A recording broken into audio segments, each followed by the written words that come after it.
தாவரங்களில் காணப்படும் திசுக்கள் 2 முக்கிய வகைகளாக பிரிக்கப்படுகின்றன.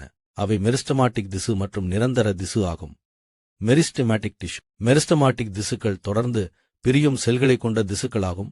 இவை தாவர வளர்ச்சிக்கு முக்கியமானவை. மெரிஸ்டமாட்டிக் திசுக்கள் 3 வகைகள் உள்ளன. 1. ஆபிக்கல் மெரிஸ்டம். இது வேர் மற்றும் தண்டு முனைகளில் காணப்படுகிறது. இது தாவரத்தின் நீள வளர்ச்சிக்கு உதவுகிறது. ட்ரோன் இன்டர்காலரி மெரிஸ்டம்.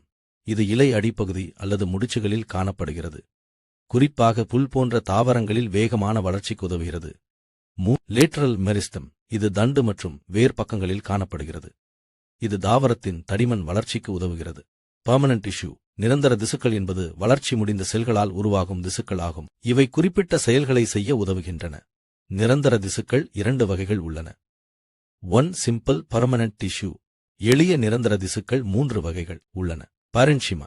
உணவு சேமிப்பு மற்றும் ஒளிச்சேர்க்கை. கோலென்ஷிமா தாவரத்திற்கு ஆதரவு மற்றும் நெகிழ்வு. ஸ்க்லெரென்ஷிமா தாவரத்திற்கு வலிமை மற்றும் உறுதி. 2 காம்ப்ளெக்ஸ். Permanent tissue. சிக்கலான நிரந்தர திசுக்கள் 2 வகைகள் உள்ளன. எக்ஸைலம் தண்ணீர் மற்றும் கனிமங்களை கடத்துகிறது. ஃப்ளூயம் உணவை தாவரத்தின் அனைத்து பகுதிகளுக்கும் கடத்துகிறது. இதுவே தாவர திசுக்களின் முக்கிய வகைகள். இப்போது ஒரு சிறிய கேள்வி. முதல் கேள்வி, தாவரங்களில் தண்ணீர் மற்றும் கனிமங்களை கடத்தும் திசு எது? இரண்டாவது கேள்வி, தாவரங்களில் உணவை கடத்தும் திசு எது? மூன்றாவது கேள்வி, தாவரங்களில் உணவை சேமித்து வைக்கும் திசு எது? உங்கள் பதிலை கீழே காமெண்ட் செய்யுங்கள். எஸ்எஸ்சி மற்றும் ரேல்வே தேர்வுகளுக்கான தினசரி அப்டேட்களுக்கு மேத்ஸ் குரு தமிழ் ஐ ஃபாலோ செய்யுங்கள். டெலிகிராம் குரூப்பில் ஜாயின் ஆகுங்கள்.